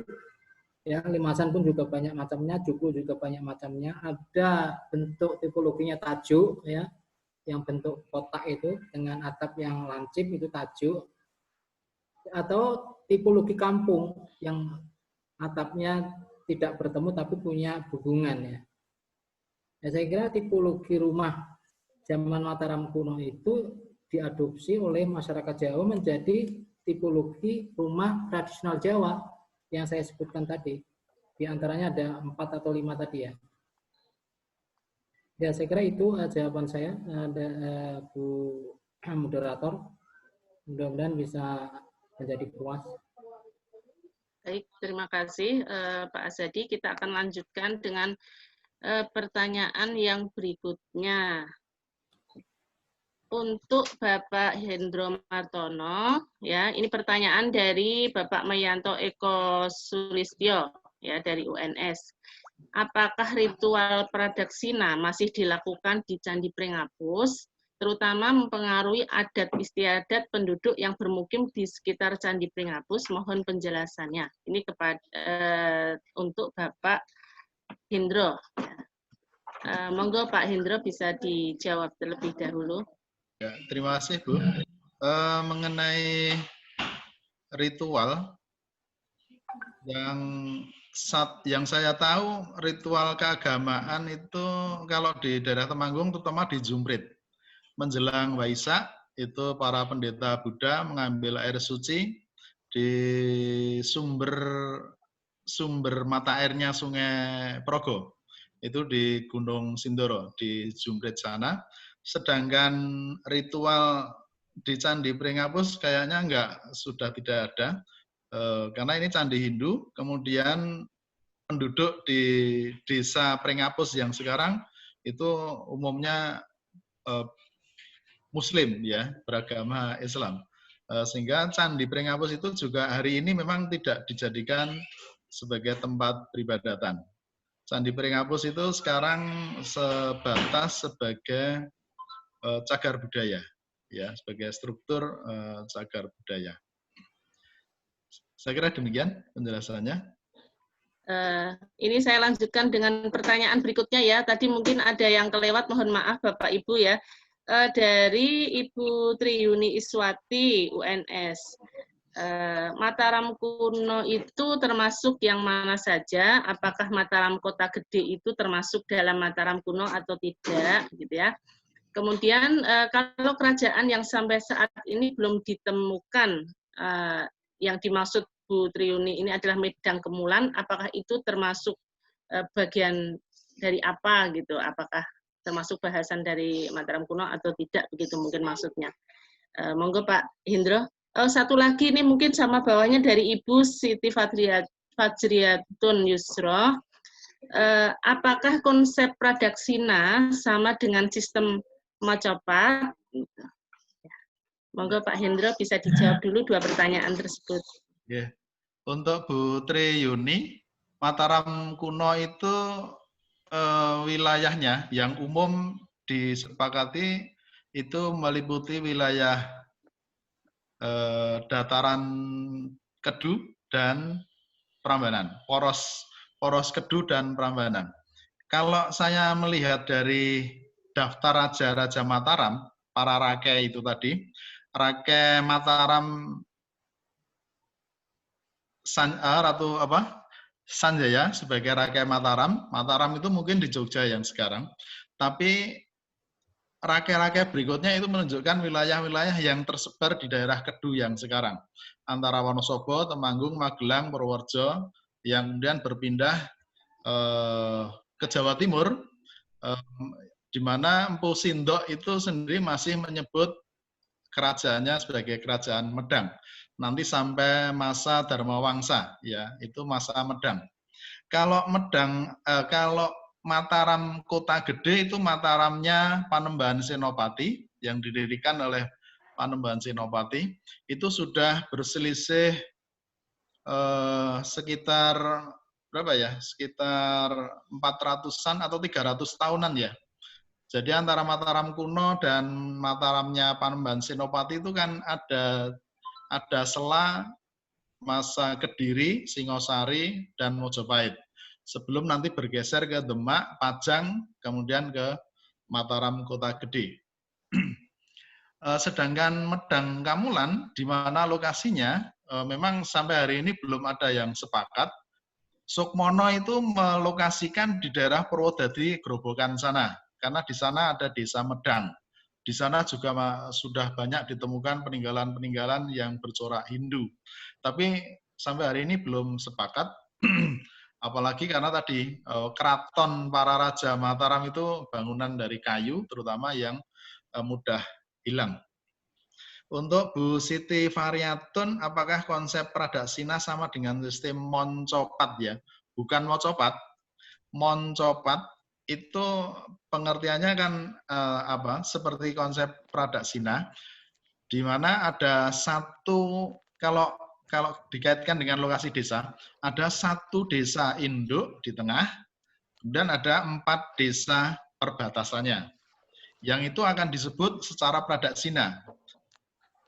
Di sebelah timur desa induk, di sebelah selatan desa induk, di sebelah barat, dan di sebelah utara. Kurang lebih seperti itu. Jadi satu desa induk dengan 4 desa perbatasannya itu disebut moncopat. Kalau 8 desa di 8 penjuru itu namanya pangasto desa. Ya, kalau moncopat itu panyatur desa, kalau 8 itu pangasto desa. Tapi kenyataannya tadi di Prasasti Mantiasih itu kelipatan dari pangasto karena ada 24 desa yang diundang itu membayangkan desa Mantiasih ini berarti desa yang besar mungkin ya karena punya 4 desa perbatasannya. Demikian penjelasan saya. Terima kasih Pak Hendro. Ini masih ada beberapa pertanyaan lagi ya. Mungkin saya bacakan dua-dua saja gitu ya. Nah kebetulan ini 2 pertanyaan berikutnya ini untuk Pak Hendro juga ini. Yang pertama dari Satrio Prayogo. Ini pertanyaannya menanyakan mengapa Borobudur itu bentuk denahnya seperti bintang. Apakah ada filosofinya? Gitu. Itu pertanyaan dari Satrio Prayogo. Kemudian pertanyaan dari Agung Setiawan untuk Bapak Hendro juga. Mendengar penjelasan Bapak tentang Candi Pringapus dengan hubungannya Kerajaan Mataram masih kurang paham sih, Mas Agung ini masih kurang paham kaitannya di mana mengingat peninggalan Kerajaan Mataram lebih banyak berada di Jogja setahu Mas Agung ya. Sedangkan Candi Pringapus berada di Temanggung. Asal-usul berdirinya Candi Pringapus seperti apa, Pak? Apa kaitannya dengan kerajaan Islam pada masanya? Nah, pertanyaannya cukup panjang gitu, Pak. Ya, tapi pada intinya Mas Agung ini menanyakan kaitannya gitu ya antara Candi Pringapus dengan Kerajaan Mataram karena setahu Mas Agung ini peninggalan Kerajaan Mataram banyak berada di Jogja ya. Setahu Mas Agung gitu kan. Nah, kemudian ditanyakan juga tentang asal-usul berdirinya Candi Pringapus, apa ada kaitannya dengan kerajaan Islam yang ada pada masa tersebut. 2 pertanyaan itu dulu untuk Pak Hendro lagi. Monggo mungkin bisa dijawab lagi Pak Hendro. Terima kasih. Kalau mengapa denahnya seperti bintang, saya tidak bisa menjawab. Kalau itu dilihat dari atas ya, seperti bintang. Kalau filosofinya salah satu yang memberi tafsiran Buddha ini kalau tadi secara arsitektural disebut Pak Azhadi sebagai punden berundak yang berukuran besar, secara filosofis itu sebenarnya juga bisa menunjukkan 10 jalan menuju kebudayaan, ya, 10 jalan menuju kebudayaan. Itu sebabnya Borobudur itu ada 10 tangga, ya.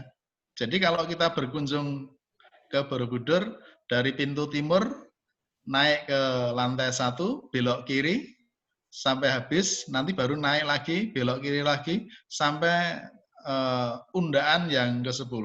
Itu dibayangkan itu adalah jalan yang dilalui para peziarah, para pendeta Buddha dulu dalam usahanya untuk mencapai tingkat kebudayaan yang tertinggi.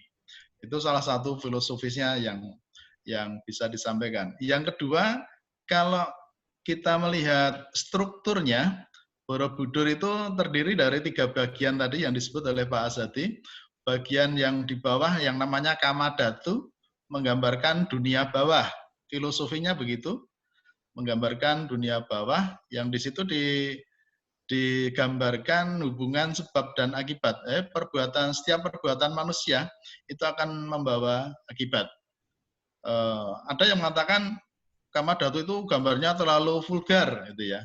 Mengapa dibuka sedikit? Ini banyak sekali penafsirannya. Tapi paling tidak adanya 3 tingkatan Candi Borobudur itu melambangkan juga, ya, menggambarkan filosofi kehidupan manusia. Di bagian tengah yang dinamakan dengan rupa datu itu adalah dunia yang sekarang. Ya, dunia yang sekarang. Lalu yang di atas di bagian arupa datu yang itu tempat arca Buddha di dalam stupa, ada 2 macam. Stupanya yang berlubang-lubang dan yang paling atas stupa yang sudah tertutup sepenuhnya. Yang itu juga melambangkan kehidupan manusia yang sudah terlepas dari urusan dunia. Begitu kira-kira mengenai filosofi dari bangunan Borobudur. Untuk Mas Agung,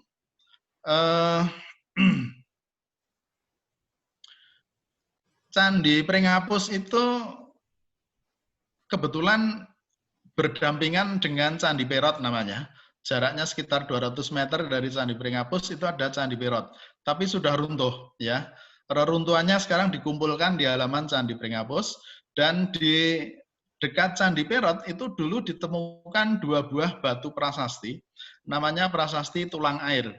Diterbitkan pada tanggal 15 Juni tahun 850. Apa kaitannya dengan Mataram di Jogja? Kalau peninggalan Mataram banyak di Jogja itu betul. Kurang lebih begini gambarannya. Mataram itu kemungkinan berkembangnya mungkin dari Wonosobo, dari masa Garung, Rakai Garung, ya. Saya tidak tahu. Sekali lagi Mataram itu wilayahnya antara Karisdenan Kedu dan Jogja yang sekarang. Sedangkan kantornya, kantor para raja, itu kemungkinan mengikuti kantor para rakai itu sendiri. Kalau rakai Watukura, maka kantornya di Watukura Purworejo sekarang. Itu Raja Balitung. Kalau Raja Pikatan, Rakai Pikatan Diasaladu, kemungkinan kantornya di Pikatan Temanggung. Ya, jadi sebaran peninggalan Kerajaan Mataram kuno itu paling padat memang ada di Sleman. Ada kurang lebih 40 candi. Lalu di Kabupaten Magelang itu sekitar 33 candi, lalu di Temanggung itu ada 23 candi. Jadi itu membayangkan Mataram itu pernah memusatkan pemerintahannya di daerah Kedu, lalu kemudian nanti bergeser ke sekitar Prambanan, ya, sebelum nanti berpindah ke Jawa Timur. Saya kira begitu penjelasannya. Mataram kuno ini hidup masanya memang sebelum Islam, ya. Islam itu kalau di Jawa Tengah kan dimulai dari Demak, itu sekitar abad 15, abad 16. Sedangkan Mataram kuno itu dari abad 7 sampai sekitar abad 11 pada masa Dharmawangsa di Jawa Timur. Demikian saya kira, Bu Anissa. Ya, terima kasih Pak Hendro. Banyak sekali ya pertanyaannya. Ini menunjukkan para peserta ini antusias gitu ya dengan tadi pemaparan materi dari Pak Azhadi dan dari Bapak Hendro gitu ya. Ini masih ada beberapa pertanyaan lagi. Mungkin untuk pertanyaan bagi yang mau bertanya mungkin ini ya kita cukupkan ya. Ini waktu yang ada kita akan gunakan untuk menjawab ya pertanyaan yang sudah ada di chatroom dulu gitu ya. Karena masih ada beberapa pertanyaan lagi gitu ya. Sekarang saya akan lanjutkan membacakan pertanyaannya kepada Pak Azhadi nih sekarang nih. Ini pertanyaan kepada Pak Azhadi dari Izwan ya, dari Izwan dari UMJ ya. Pertanyaannya, apa saja aspek umum atau khusus yang dapat mempengaruhi bentuk candi khas lokal memiliki ciri punden berundak, sedangkan ciri khas dari India tidak memiliki ciri tersebut, gitu ya. Jadi yang ditanyakan adalah aspek umum dan khusus yang mempengaruhi bentuk candi, gitu ya. Karena tadi dari penjelasan Pak Azhadi, yang candi itu lebih cenderung bentuknya seperti punden berundak. Kemudian kalau yang dari India itu kan bentuknya berbeda ya, agak menggembung seperti itu. Ini pertanyaan dari Izwan. Saya lanjutkan satu pertanyaan lagi ya, mungkin untuk Pak Azhadi dari M. Fahri ya, dari UMJ juga. Pertanyaannya adalah apakah akulturasi arsitektur ini hanya terjadi pada kondisi fisik luar bangunannya saja, atau berlaku juga untuk fisik dalam atau interiornya. Ya. Itu dua pertanyaan untuk Pak Azhadi dari Izwan dan M. Fahri. Mungkin bisa dijawab dulu Pak Azhadi. Iya, terima kasih Bu Nisa. Ada dua pertanyaan yang bagus-bagus ini saya kira dari mahasiswa ya. Yang pertama, apa saja, aspek-aspek apa saja, baik itu umum maupun khusus yang bisa mempengaruhi proses akulturasi ya dari tadi punden berundak menuju candi ya. Kalau dari tadi kasusnya adalah Candi Borobudur, itu jelas bahwa dia mengadaptasi bentuk punden berundak sehingga bentuk Candi Borobudur itu berundak. Apakah semua candi itu letaknya berundak? Tidak ya, tidak semua, hanya beberapa. Ya, ada yang langsing, candi-candi di Jawa Timur itu langsing. Cuman bentuk atapnya, bagian kepalanya itu yang berundak, yang disinyalir adalah itu juga bisa mengadaptasi bentuk punden berundak. Jadi memang apakah di India itu ada yang berundak? Kalau di India itu pada umumnya tinggi-tinggi, langsing-langsing, ya, tidak gemuk, tidak melebar. Kalau karakteristik bangunan berundak itu agak melebar dia. Jadi semakin ke atas semakin mengecil. Jadi faktornya apa saja? Ya faktor punden itu adalah faktor baik bentuk denahnya maupun aspek bentuk fisiknya secara vertikal ya. Vertikal ya, bangunan vertikalnya ya. Kemudian juga itu menjadi ciri bangunan masjid tradisional yang berbentuk berundak atapnya. Kemudian pertanyaan yang kedua, ya bagus juga ya ini, yaitu dari Fahri ya. Apakah akulturasi ini hanya terjadi pada fisik luarnya saja? Apakah interiornya itu tidak? Ya terjadi semua, dari luar bisa bentuknya, dari interiornya juga bisa, dari hiasannya, dekorasi atau reliefnya juga bisa. Tergantung kita memfokusnya kepada apanya. Makanya di situ judulnya harus jelas. Jadi ketika di situ judulnya adalah bentuk arsitektur bangunan, berarti bentuk luarnya. Tapi kalau misalnya di suatu di suatu penelitian itu mengkaji hanya misalnya dekorasinya saja atau reliefnya saja, berarti akulturasi pada seni hiasnya bisa terjadi. Seperti misalnya beberapa hiasan dekorasi atau apa namanya yang ada di Masjid Demak atau di Masjid Kudus itu hiasan-hiasannya itu mengambil pada kebudayaan yang lama, Hindu-Buddha. Ya. Jadi bisa dinilai akulturasi itu tidak hanya fisik luarnya saja, tapi bisa dinilai juga dari interiornya dan hiasannya atau dekorasinya. Ya, saya kira itu ya jawaban dari saya. Mudah-mudahan bisa puas jawabannya. Ya, terima kasih Bu Nisa. Ya, sama-sama. Terima kasih Pak Azhadi yang memang ini ya tambah lama mendengarkan, tambah tertarik ini sepertinya. Karena ini beberapa juga ada yang bertanya lagi dan mohon maaf di jam sekarang ya 11.42 pertanyaannya saya tutup. Jadi kita tinggal punya waktu 10 menit lagi untuk menjawab ya pertanyaan yang sudah ada di chat room-nya ya. Ini saya bacakan lagi nih ternyata untuk Pak Hendro nih. Untuk Pak Hendro dari Bapak Mayanto Eko Sulistyo lagi nih. Sepertinya diskusinya ini ya sangat seru gitu ya, jawab berjawab ya. Jadi pertanyaannya gini Pak Hendro, terkait Kerajaan Mataram ya, Pak Mayanto ini teringat dengan perjuangan Sultan Agung ya. Di Parak juga ada pahlawan bambu runcing yaitu Kiai Haji Subhi. Apakah masih ada peninggalan sejarah beliau ya? Nah, kemudian dilanjutkan ya lagi, oh ya itu pertanyaan dari Bapak Mayanto Eko ya tadi ya. Nah kemudian apakah masih ada ya selain tadi peninggalannya, kemudian keturunannya dan makamnya gitu ya, itu yang ditanya oleh Bapak Mayanto untuk Bapak Hendro. Nah, kemudian satu lagi pertanyaan dari Aditya Yoga dari UMJ untuk Pak Hendro juga. Ini berkaitan dengan tata letak ya, tata letak pemerintahan Kerajaan Mataram ya. Tadi dijelaskan ya bahwa pemerintahannya berpindah-pindah. Nah, untuk yang di Trowulan di daerah Jawa Timur, apakah menjadi pusat pemerintahan Mataram juga atau tidak begitu Pak? Pertanyaan.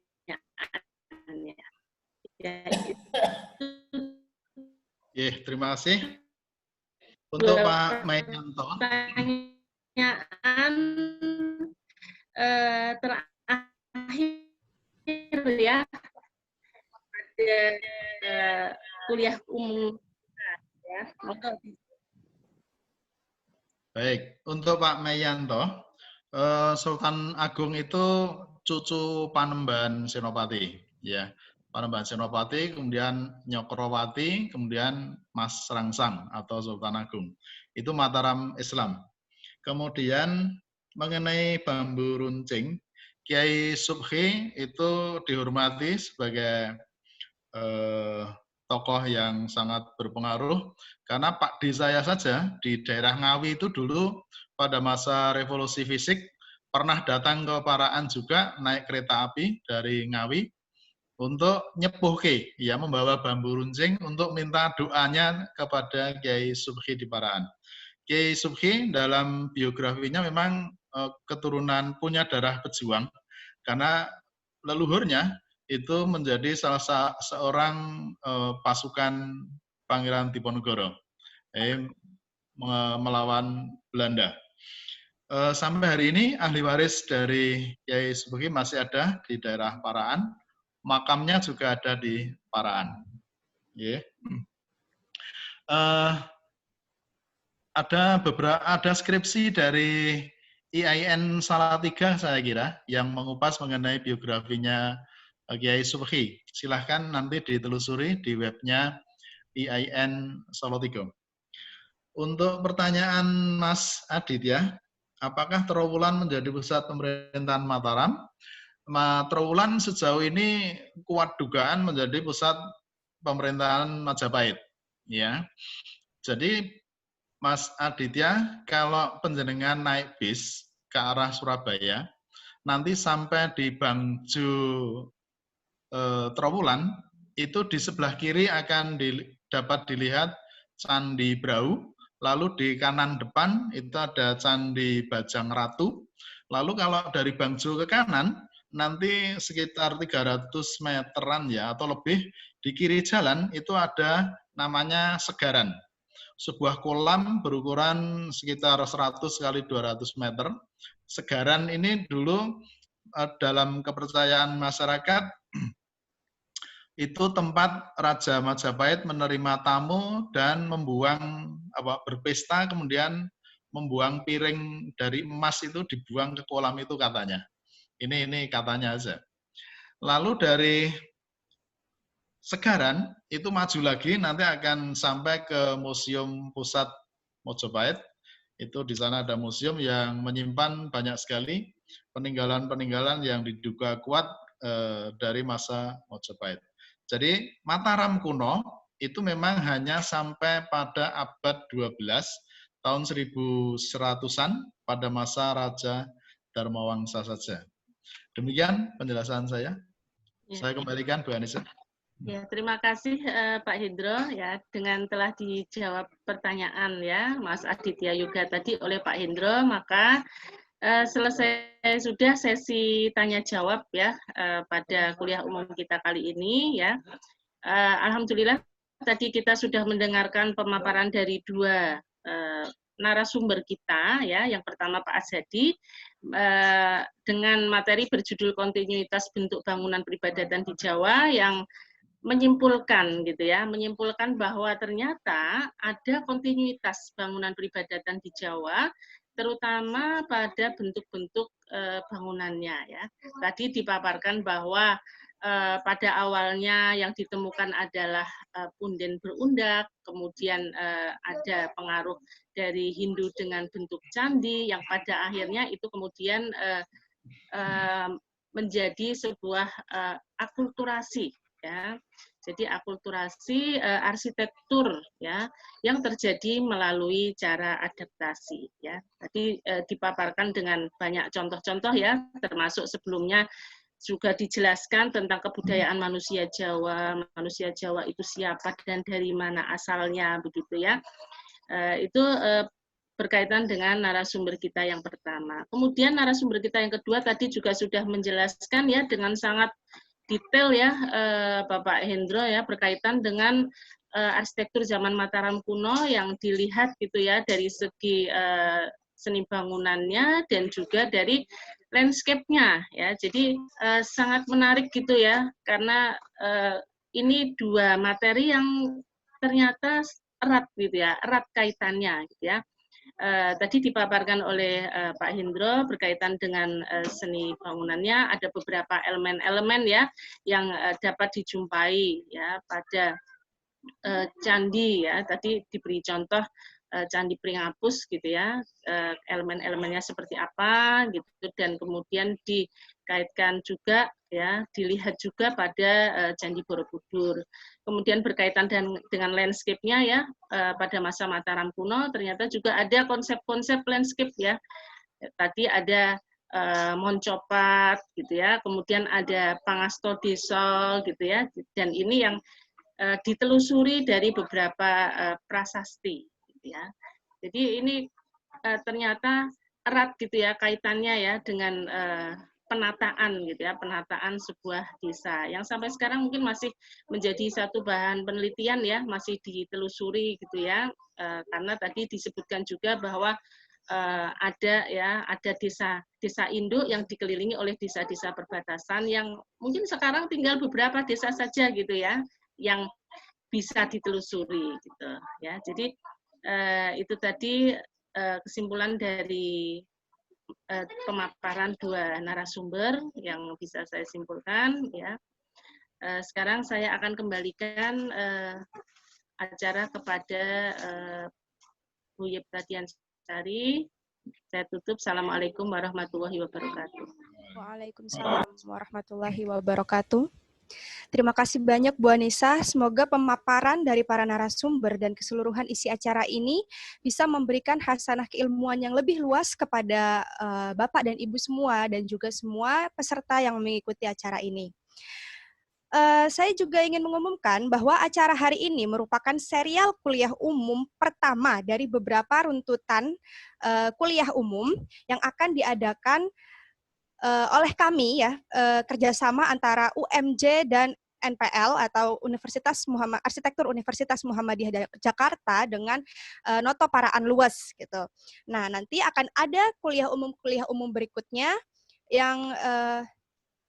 yang kedua ini insya Allah akan dilaksanakan pada bulan Oktober 2020 dengan narasumbernya yaitu Bapak Wirawan STMT, yaitu Kepala Bidang Perencanaan Ekonomi, Sumber Daya Alam, dan Infrastruktur Bapeda Kabupaten Temanggung dengan judul kulumnya yaitu Penetapan Kota Pusaka sebagai sebuah wujud pelestarian kawasan. Nah, nanti info lengkapnya akan kami umumkan secara massal lewat media sosial gitu ya. Nanti dan insya Allah ini juga akan sama seperti kuliah umum hari ini, semuanya boleh bergabung.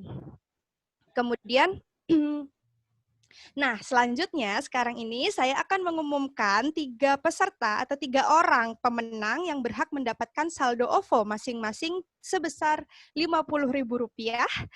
Ya, tadi kan sudah ada beberapa penanya ya, tapi kami memilih 3 yang beruntung gitu ya, 3 penanya yang beruntung. 3 orang tersebut, yang pertama adalah Izwan Arik Nur Sandi, mahasiswa arsitektur UMJ ya ini ya. Kemudian yang kedua, Bapak Meyanto Eko Sulistyo. Selamat untuk Bapak Meyanto Eko Sulistyo. Kemudian yang ketiga adalah Ibu Siti Variatun. Kepada Bapak, Ibu, dan Ananda Iswan, Bapak Meyanto, Ibu Siti, dan Ananda Iswan, harap menghubungi Ibu Vinta sebagai ketua panitia acara ini via chatbox di bawah ya, via chatbox melalui private chat,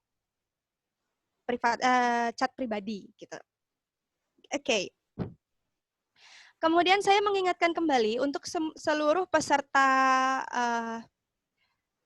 kuliah umum ini untuk mengisi kuesioner yang sudah diberikan oleh salah satu panitia kami sebagai syarat untuk mengambil sertifikat. Dan nanti sertifikatnya akan kami kirimkan via surel atau email. Gitu. Terima kasih untuk seluruh para narasumber, peserta, dan semua yang terlibat di acara ini, di acara kuliah umum hari ini. Alhamdulillah acaranya sudah berjalan dengan baik dan lancar. Alhamdulillahirabbil alamin. Dan sampailah kita pada penutupan kali ini. Mari kita membaca hamdalah bersama-sama. Alhamdulillahirabbil alamin. Oke. Ya, akhirul kalam. Wabillahi taufik wal hidayah. Wassalamualaikum warahmatullahi wabarakatuh. Waalaikumsalam. Waalaikumsalam warahmatullahi Nuwun Pak Hendro. Nuwun Pak Dadi. Nggih. Tetap keep in touch Pak ya. Hendro. Selamat Pak Hendro. Alhamdulillah lancar. Amin. Alhamdulillah. Pak Sumur wis ra ono ya? Ini masih Bapak. Wis ngalih kuburan Masih. Pak Hendro salam dari teman-teman. Matur kesuwun Mas Hendro. Nggih. Mas Hati. Hebat Pak Sumur, Pak Hendro matur nuwun. Banyak barang baru. Banyak barang baru, iya. Tambah pinter, amin. Oke, monggo nyuwun pamit. Ya pamit, semoga bulan depannya rembukan nang WA grup ya. Insya Allah. Kalau mau ngobrol, apa enggak ditutup dulu yang lain? Sudah ditutup, Pak. Nanti mungkin menunggu yang lainnya keluar, mungkin Pak. Soalnya sebagai host kan bisa milih. Gitu ya. Monggo. Pak Jundi berarti Pak Jundi.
Bapak Ibu semua, mohon maaf karena peminjaman Zoom-nya hanya sampai pukul 12. Mungkin nanti pukul 12 akan terlock-out semua ya Bapak Ibu. Terima kasih atas waktunya. Ya, saya ucapkan terima kasih banyak untuk Pak Hendro. Sama-sama, Bu. Iya, terima kasih banyak atas materinya, Pak. Sangat mencerahkan materinya. Jadi ingin berkunjung ke Paraan ini.